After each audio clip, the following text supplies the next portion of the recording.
Hey there, friends. Welcome to the Being Brown and Bold podcast. I'm your host, Jess Thomas. We are so glad that you're joining us for all our amazing conversations about stepping out of our comfort zone, being bold, and taking chances.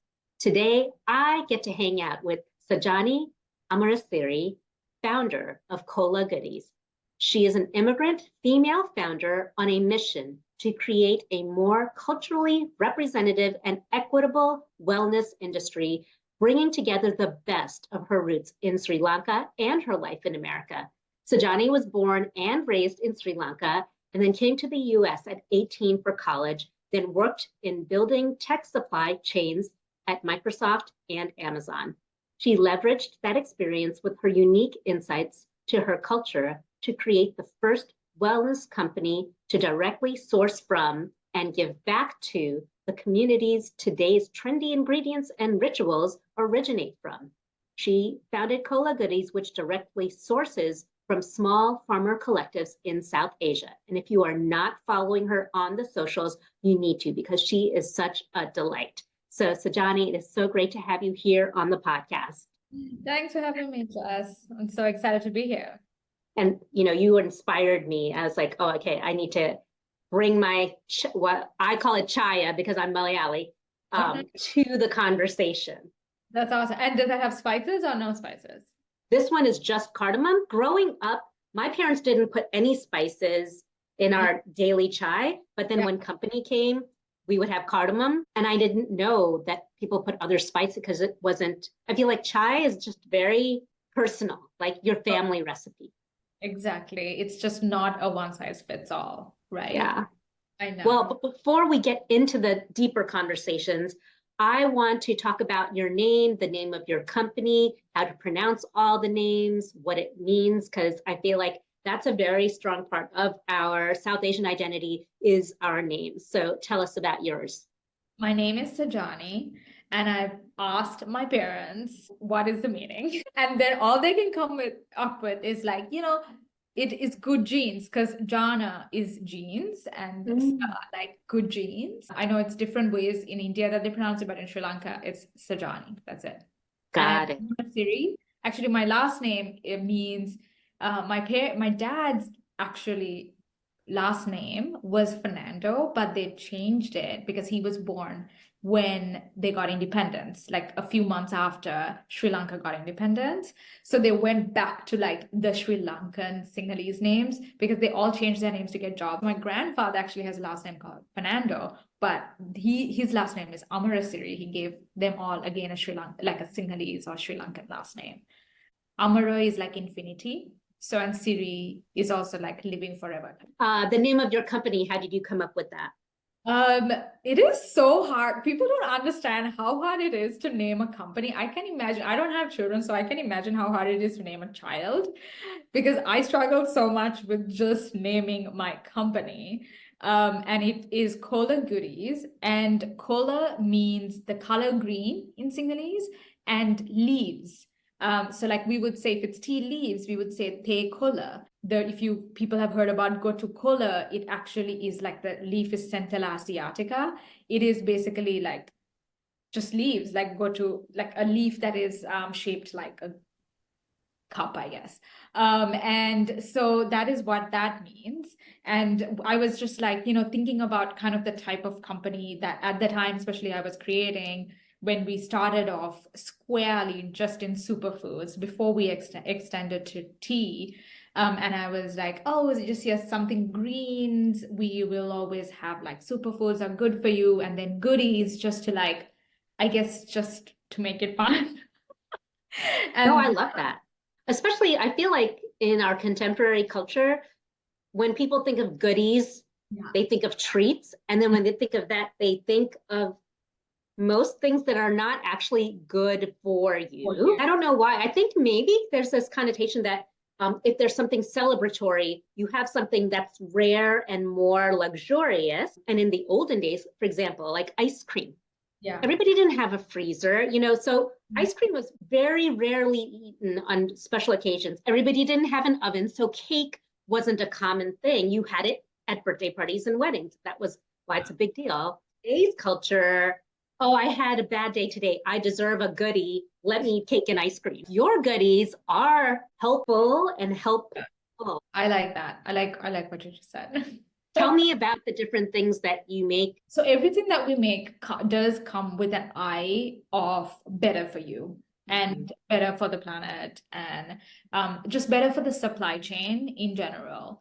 And so we have specifically what you would call superfoods, right? But if you grew up in South Asia, Sri Lanka, India, this is just like normal food for you, right? So like turmeric latte versus, and we have our super green latte, which has the moringa, gotu kola, like these are highly nutritious, nutrition dense greens that we all pack it in so that it's easy for you to make at home. Then when we have our tea line, which is milk tea and chai and an oat milk version right now, they are also all in ones, no preservatives, ingredients that have no like refined sugars, and super clean and simple. I think that's what people don't understand is when it has too many of those ones that you can't read, that's when it's a red flag, right? Right. Because they have either added binders or something to make it cheaper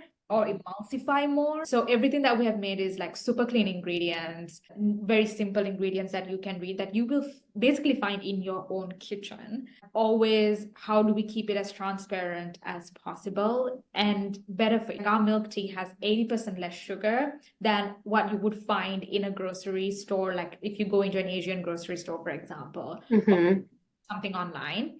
And obviously it doesn't have any of the binders. When I'm thinking about a product, it has to go through all those lenses always. Is how do we make it as easy as possible, as better for you as possible, good for everyone in the supply chain too. And like you said, like if you're in a South Asian home, all those ingredients are probably in my cupboard right now. You're packaging it in a way that makes it easier to make that choice. Yeah, exactly. And it's just so hard. South Asian moms or Asian moms in general are notoriously bad at giving you a recipe, right? Like they are amazing cooks, everything, but they just cannot give you a recipe. Or like I would be like, hey, because mom, they don't know the recipe. They don't know. They're just like this. Oh, I put like this and then smell it, and they're like, oh, it's fine. And I'm like, this is not how my brain works, and I can't do this. And I don't have the time to figure it out repeatedly the way you did. So that's kind of how even our milk tea, our Sri Lankan milk tea came to be. It's such a simple product, but if the proportions are off, like you're not getting that same comfort, or if you don't have that same blend of tea, then it's not that same comfort either. So I think I was just chasing with our Sri Lankan milk tea that comfort you get at home drinking your mom's cup of tea, and how can I put it into a packet? Right. And in a way that it's so easy that someone as lazy as me can do it, right? And that's basically how it was. And I think that's why customers love it so much, is because it tastes good and it's consistent, and you don't have to boil water, milk, nothing. You just add hot water, you strain it out, and you just have a full cup. We are so busy right now. And if we can just have a sip of comfort without all the complications, like that's all we want at the end of the day. So let's rewind a little bit. Tell me more about you. What does it mean to be Sajani? Sajani is a fun time. But also her head is so full of the to-do list, the things to do, the things to go and achieve.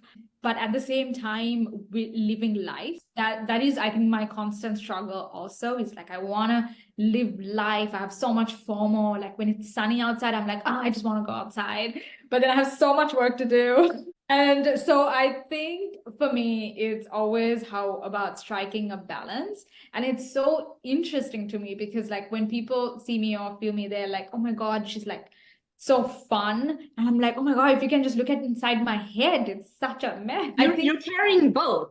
You are really fun, and you're like an explosion of, I think that's why I like you, because I'm like, isn't that normal? Isn't that what We all are like. I think it's the balancing of the ambitiousness, the go-getter, but also, yes, I can chill, or I really want to chill out at the same time.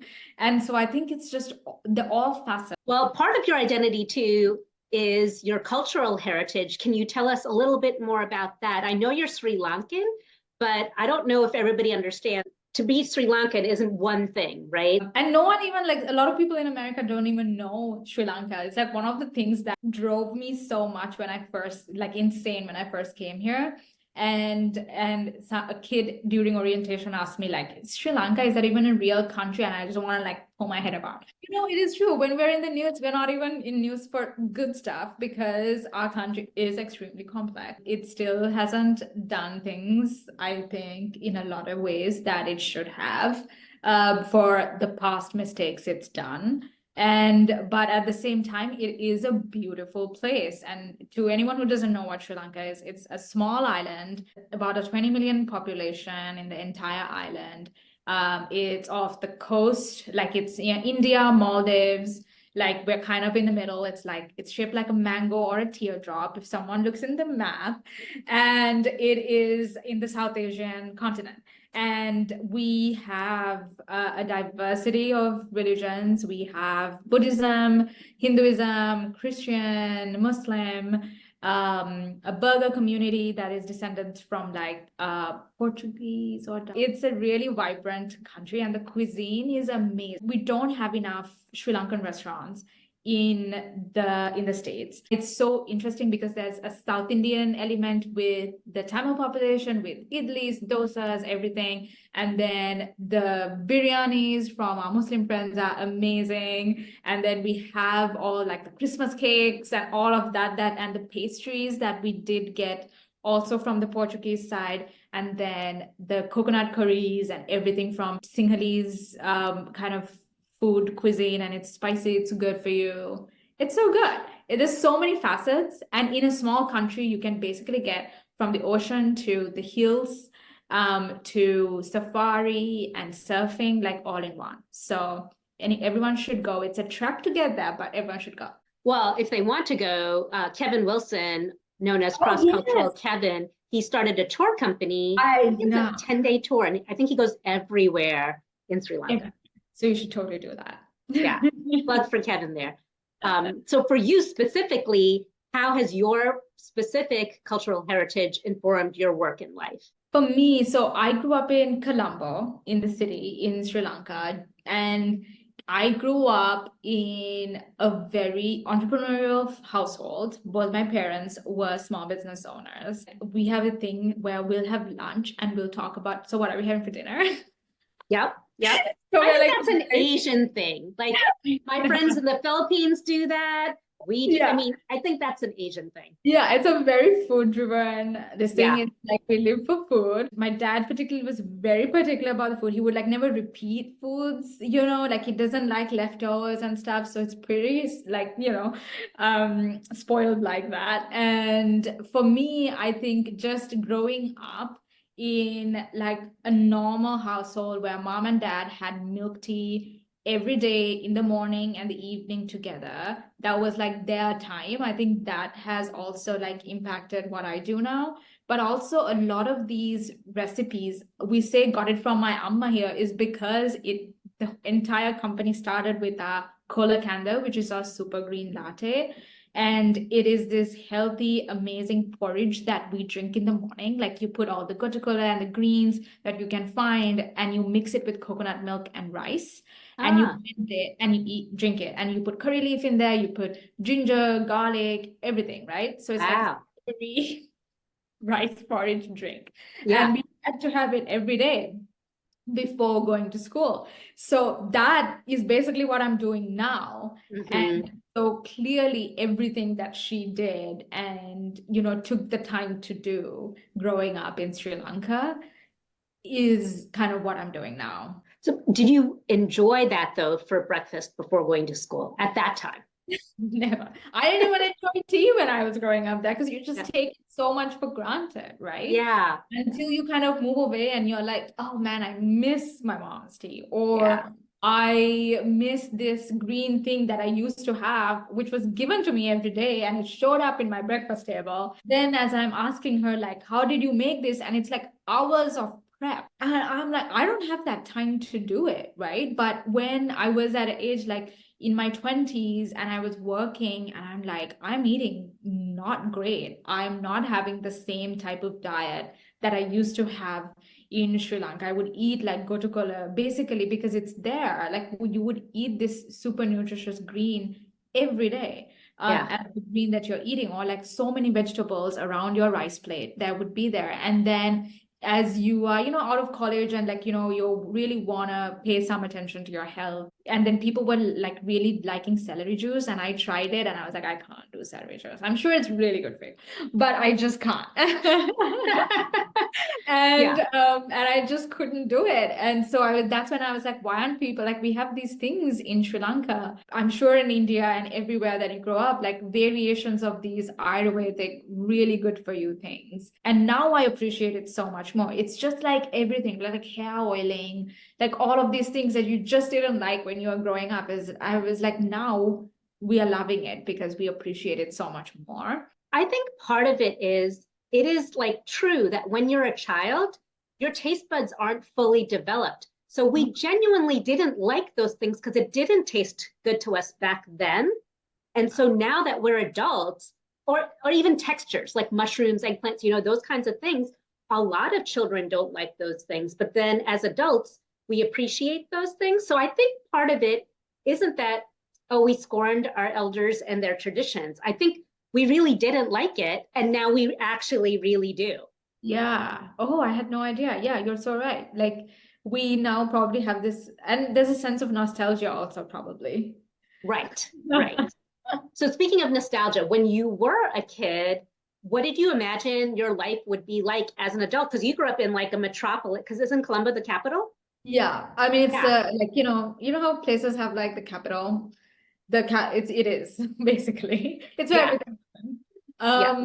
But I think like by law, the capital is like somewhere else. It's Jayawardhanpura. It's so funny because when I was growing up and I wanted to picture like what would I do, and when I was like 12, 13, I clearly wanted to sell this. Like in Sri Lanka, we have for fundraising, like, how you would do a bake sale here. We would do acharu sales, and acharu is like fermented fruit, basically. Like we would get mango, we would put chili, like, basically tahin. Pickle, And right? yeah, like, but Yeah. not pickled like mango chutney.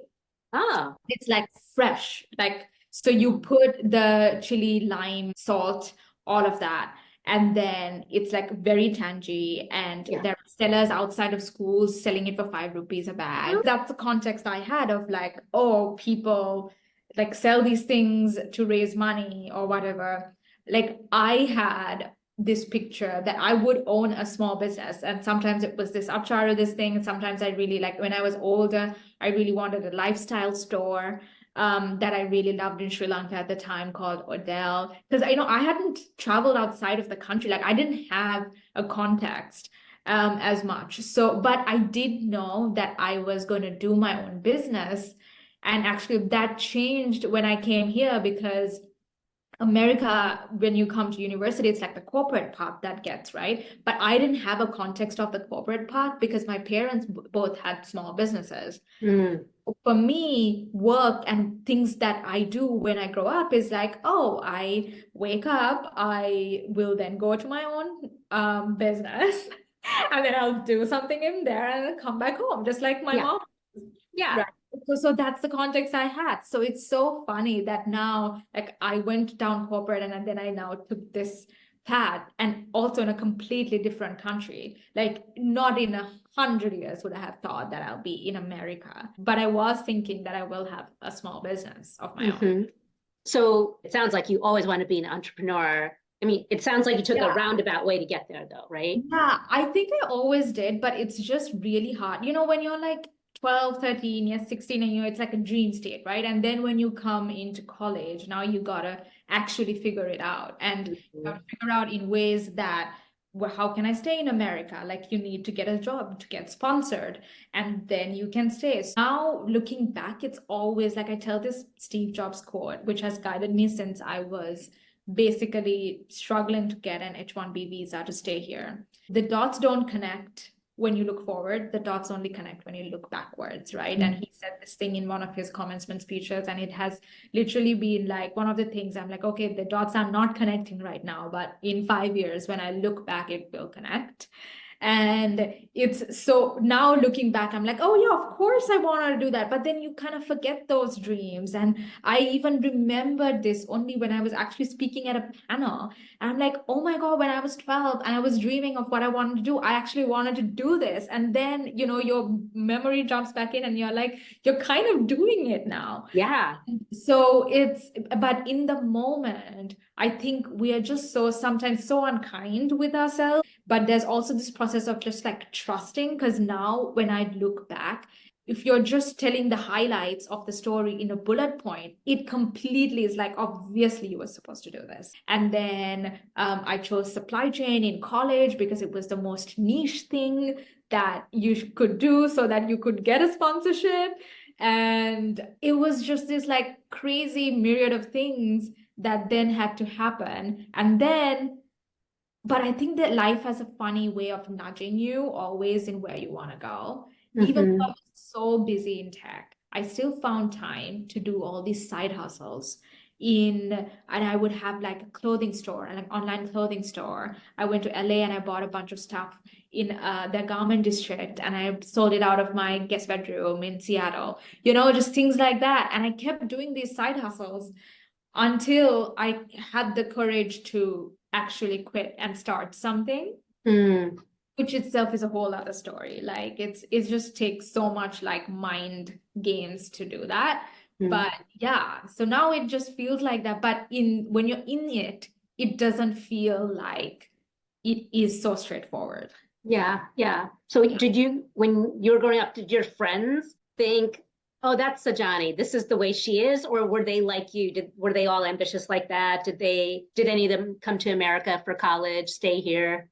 I do have one of my best friends in the States. She's a doctor and her parents are doctors, so that makes sense. But the harder thing is if you're not in STEM, it's very hard to stay in America as an international student now. And I feel so much for international students these days because I think it's even harder like than when I graduated, which was like 10 years ago, versus now it's even harder than that because the number of people come here is so much, but the number of visas that you get to stay is so little. Even when I applied, I had a 30% chance of getting an H-1B because that had 60,000 visas to give and 180,000 people applied. But with my friends, a lot of the ones who came here actually had to go back because they didn't have H-1Bs. Unless I think there's like 2 or 3 in my same batch that came here that are still here.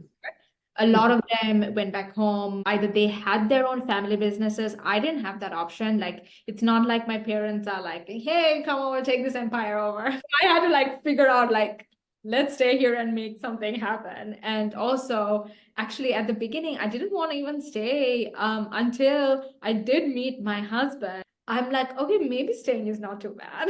Oh, that's so funny. I grew up here. I was born here, but even I hear about our families back home, our, cousins and stuff. Yeah. Marriage is such a central focus, right?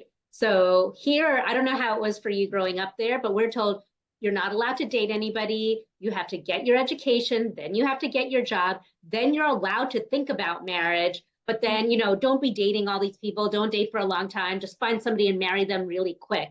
Does any of that echo with your story? I'm so lucky in that way that I think because I was the youngest in my family and I was a baby, like I came 10 years after, I think I got the cooler version of the parents. Let her do whatever. Yeah, they were like, just let her be, like they didn't push me to do anything.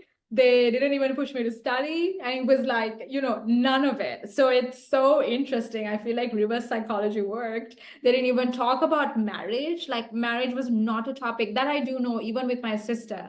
marriage was not a topic that we talked about at home. Education was a big topic. Independence was a big topic because my mom is she has her own business. I clearly remember one day we went shopping and came back, just me and my mom, and she's like, when I went shopping today, I spent my money. I didn't have to ask your dad for anything. I didn't ask him for permission to go. I just left with you and we went shopping and bought and so it was like kind of a lesson like that where she would just say things like that and like start thinking about these things from a young age. For me, it was, we never talked about marriage. It's so funny. And then I did have boyfriends when I was like 14, I think it was 15, 16, which, is not very common, for the parents to know. But I think my brother was the one because he was here in the States already. And he's like, and I think he told my mom, either you're going to know, she's going to do this either way. She's going to date this guy either way. Either you're going to know about it or you're not going to know about it. So just, let it be. But it's still kind of strict in a way where it was, oh my God, my dad was so awkward sometimes around my boyfriends. He was not talking to them or when they would come home or something. And it wasn't like, oh, we would just go dating every day outside or hey, I'm going to the mall or I'm going to a movie. It still was very innocent, I would still say. We were able to meet outside a couple of times maybe, so it was not super modern I would think, but still they weren't as strict. I think even some of my friends who grew up here, you're so right, I know people, they're you can't date, and I'm and they grew up here, Right. And it must be just so much harder for that. You should go back and listen to Hethel's podcast. She was talking about, she grew up here. All her cousins got arranged marriages. So for her to meet Ruth and have a whole different story. I cannot picture Hethel doing a arranged marriage. Me neither. She made out good. So yeah, it's so interesting because I feel like that is, and even, watching, what is this show with Seema Auntie on Netflix? Oh, my Indian matchmaking? Indian matchmaking, you're hearing a lot of those types of things. And yeah. So I think just for South Asian culture, the concept of dating and marriage, it does look a little different for everybody. I had a love marriage, and it's just so funny, right? Because we call it love marriage, arranged marriage. Yeah, which is hey, every marriage should be a love marriage. Right. Either way, Right. Either if you're introduced or either way, but I get it. It's so interesting, especially right now. I do still know, I have a friend right now who just got introduced from someone, from the parents, or shadi.com or something like that. And I mean, but it's different because they got introduced and now they're dating and doing the entire thing. But it's funny how I feel the immigrant parents who came here are okay, you can't date, but now you have to have children, and you're right. Okay, how does that happen? Right. And I'm guessing because it happened for them and they didn't have anything to compare to. I guess Bollywood, they can compare to that, but it's not like their peers were doing anything different. When people come to America, what we've noticed is that generation, their memory of back home is from back then. Which is why I think even for let's say my husband's versus my parents are actually a lot more modern than my husband's parents who came here in the 80s, and which is so funny because I mean, I had gone to parties in Sri Lanka and I have gone clubbing and everything. I've also was a rebellious, even though my parents are kind of cooler, but they would still be no, you can't go to this party. I'll sneak out. I was a rebel kid, I'll be okay, I'm going anyway. Another part of our culture is honoring our families, honoring our parents. So was that a struggle for you to try and honor them? Whether it was your daily choices of dating or going to clubs, or even your long-term dream? I think especially I think the teenage years were the harder years for sure. But I think after that, I think they also realized, because I came here on a full scholarship. And then I worked and became an RA, and I worked basically since I got here. So I've been like financially independent since I was 18. And even for the tickets back home, etc. Like I had this thing in my brain that I'm going to find it and I'm gonna go back home. And I don't want to be a financial burden to them, etc.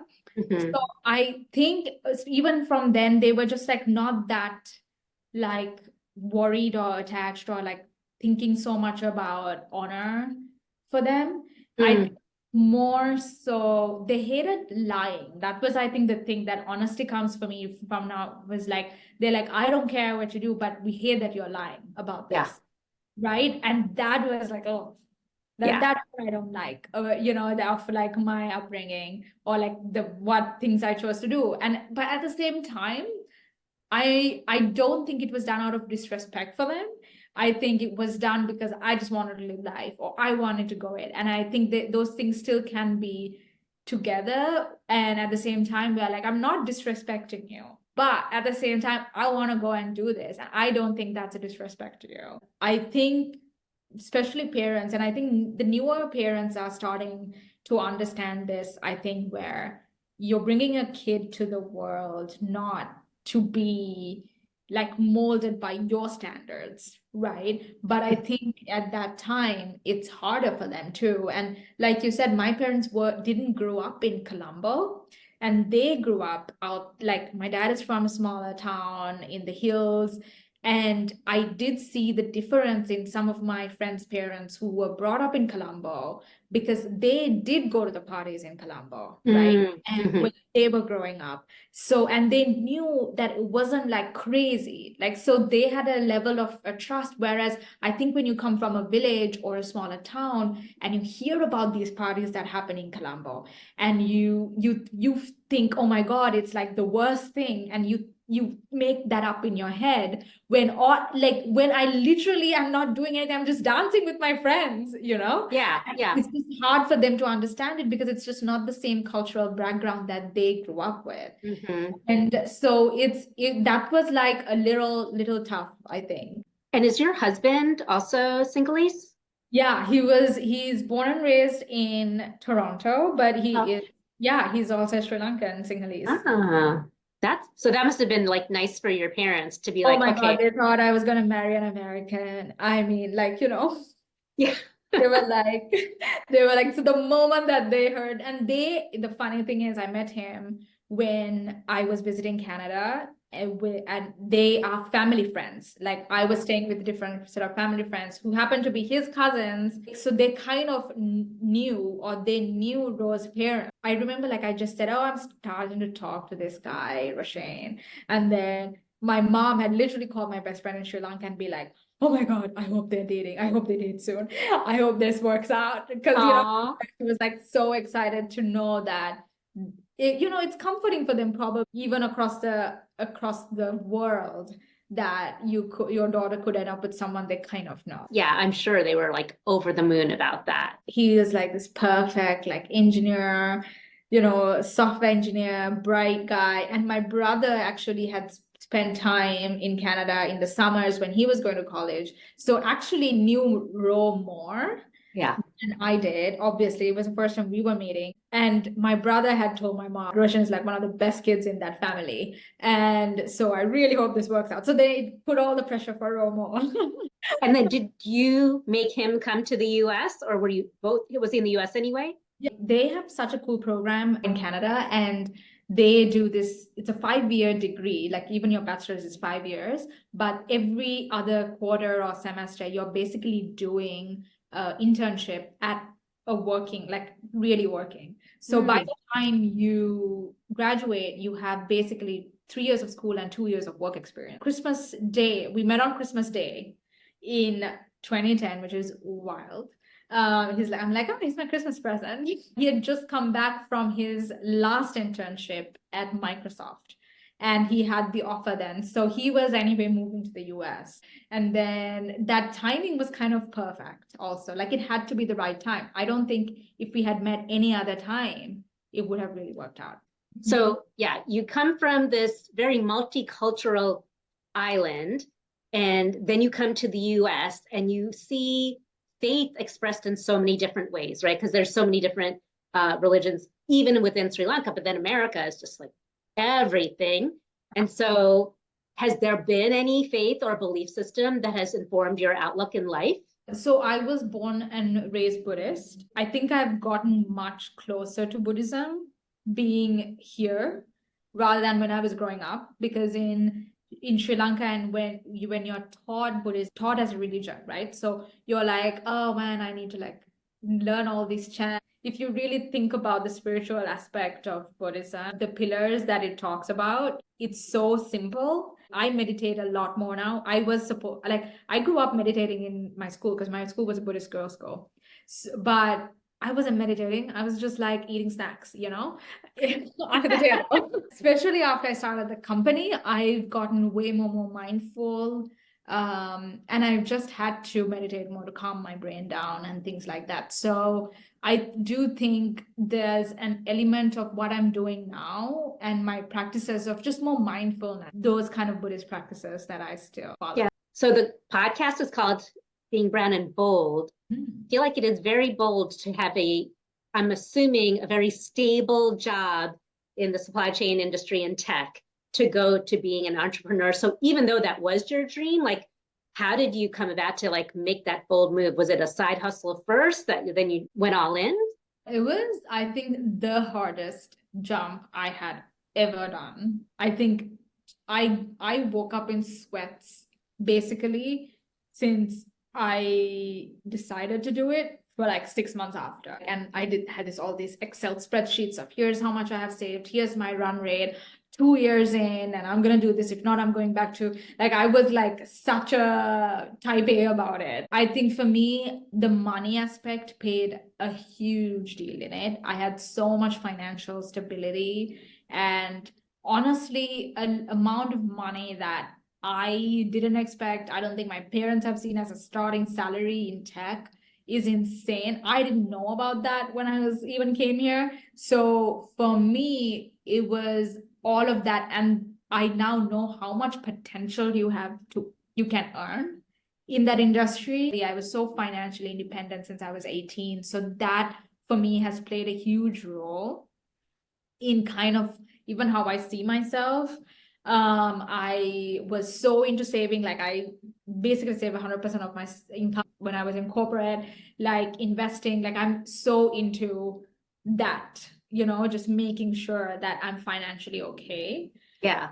And I think our upbringing and seeing my parents go through the ups and downs of having small business was very impactful in that. It's not that, like, I've seen them struggle. I've seen dad struggle through some months, and mom had to like do extra things to pay tuition or just things like that. It's just not an easy thing. So even when I started and I said I'm leaving Microsoft, they were like, why?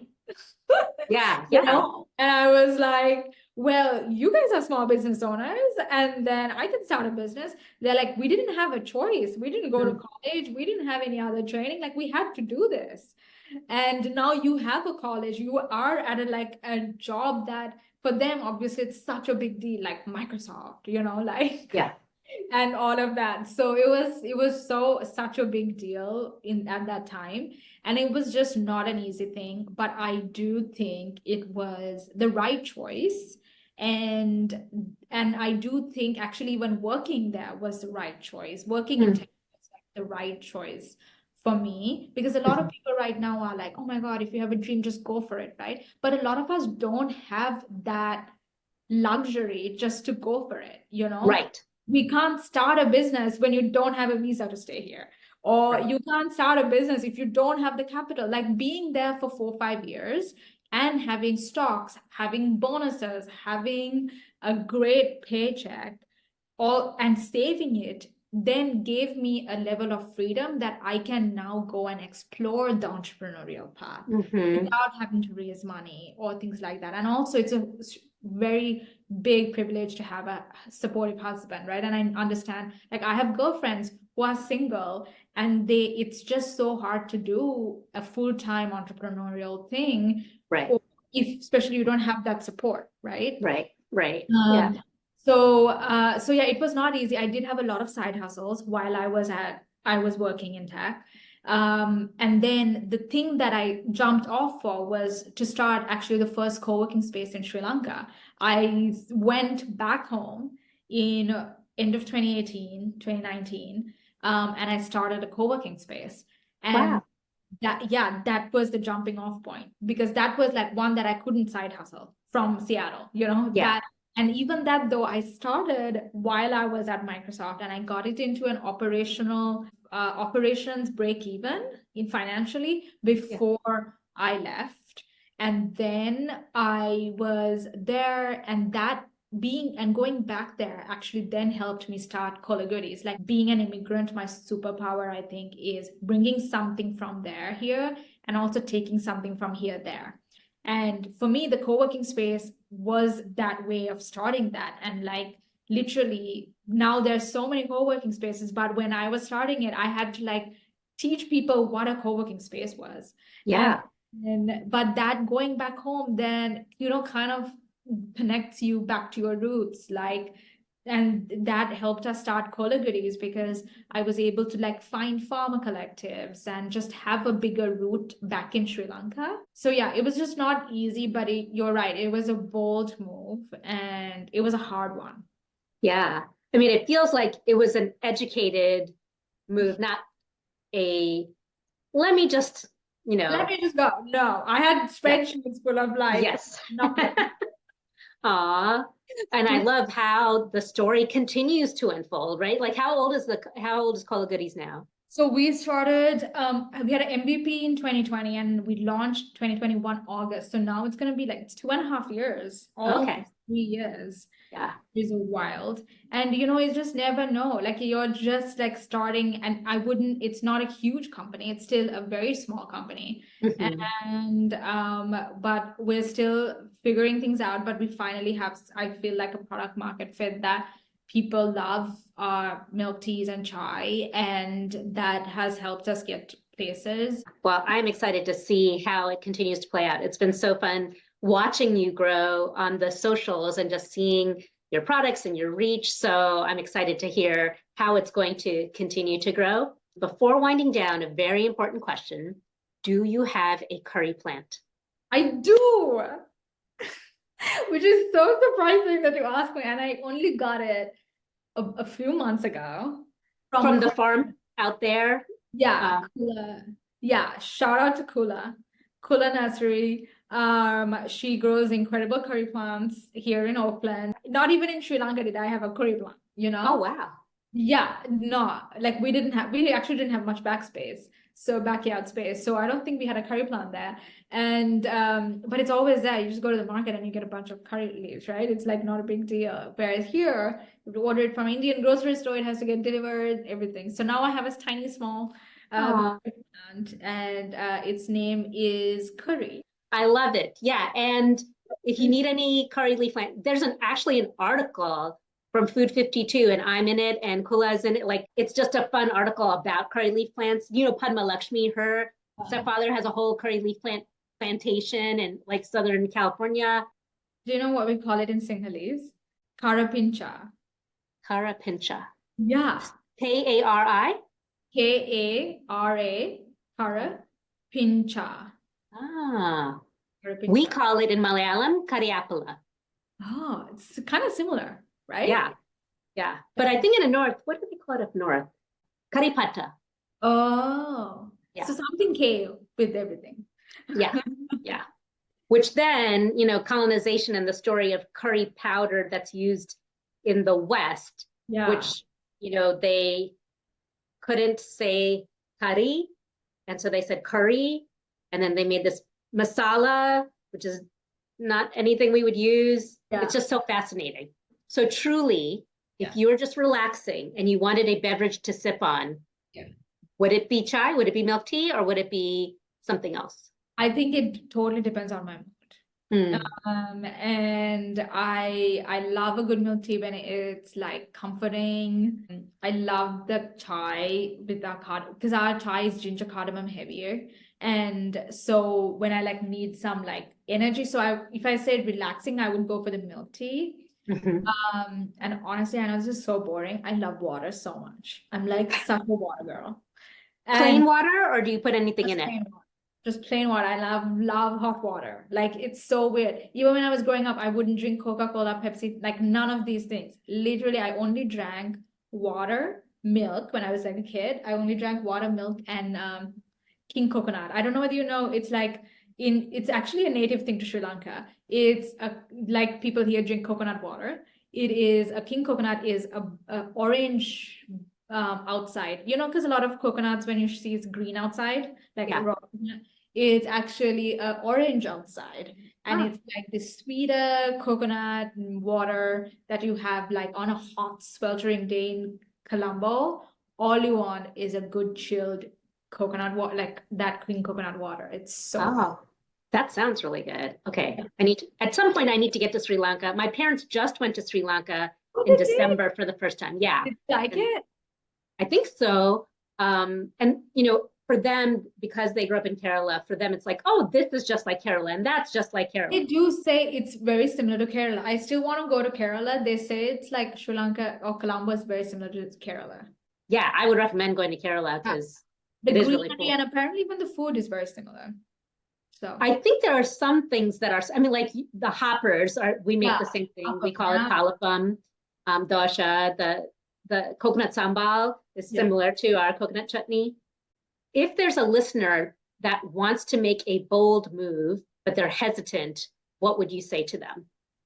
I'd say bold moves take courage, and it's okay that you're like trembling when you think about it. But if you feel like it's the right thing to do in your own, like you need to figure out what is the thing that will remove that fear for you, right? Mm, And just label it. Is it that you are scared because someone will say no?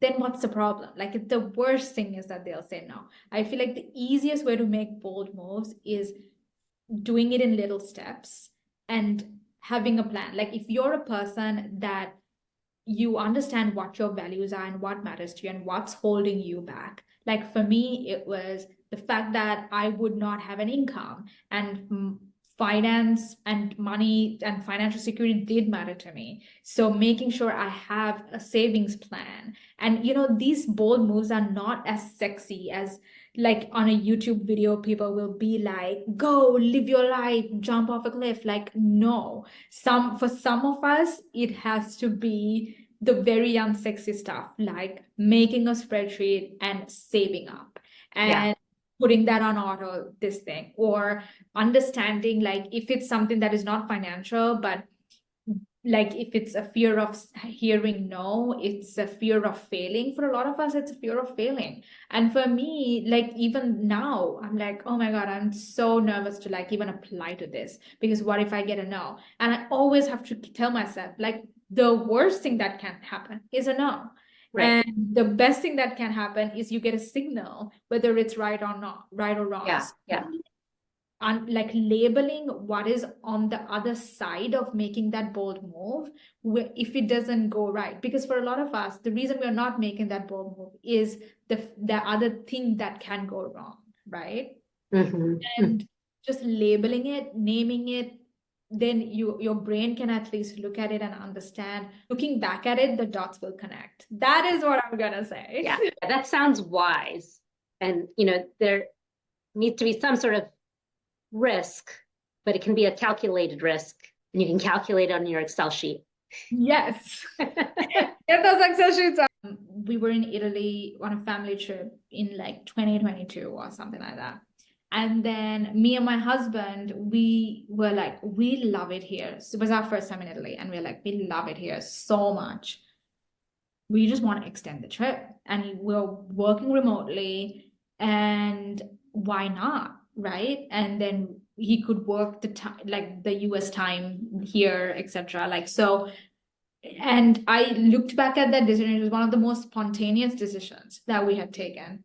We just like, we were supposed to fly out the next day, but we extended it by like 3 weeks or something like that. and did all these other things. But I think it's because you do the work beforehand. Like you can take the spontaneous Instagram perfect things because you do the unsexy stuff behind it, whether it's saving up or understanding what your value system is. Like our value system is that we actually want to be spontaneous, or we love travel, and we love to be financially responsible. Like all of those things, the unsexy things, and talking with your partner, or like deciding what your framework is in life and what things you're okay with and not okay with. Like we're okay with going to a cheap Airbnb that's not super fancy, but Yeah. we splurge on experiences. Like understanding those kind of things, I think, is what leads to taking spontaneous decisions that lead to like amazing memories. So I think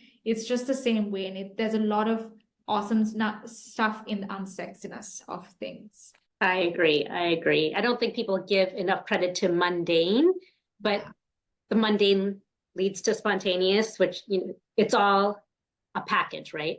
It's all a package. Like and it's so crazy. Like, in uninteresting things like compounding interest is a magical thing that people need to know more about. Yeah. If you do that kind of stuff, you just give yourself freedom a little bit more, whether to explore your own things or other entrepreneurial things and adventures and stuff like that. Well, it has been awesome to hear your story. How can the listeners find you and find Kola Goodies? Find us at Kola Goodies on Instagram and kolagoodies.com. That's KOLAGOODIES. And please give us a follow. I'm trying to get to 10K. I'm like at like 150 people short. Well, thank you so much, Sajani, for joining me and sharing your story. Thanks, Jessie. Thank you so much. Sajani is so bubbly and energizing, just like her products. So I hope you follow her on Instagram and see everything that she has to offer. If you've missed any of our past episodes, be sure to check it out. Being Brown and Bold, you can listen to on Spotify. You can listen to it on Apple Podcasts, and you can go back and watch all these videos on YouTube. Thank you so much for joining me. Definitely like, subscribe, and share if you found any inspiration in any of our podcasts. Till then, be wise and be bold.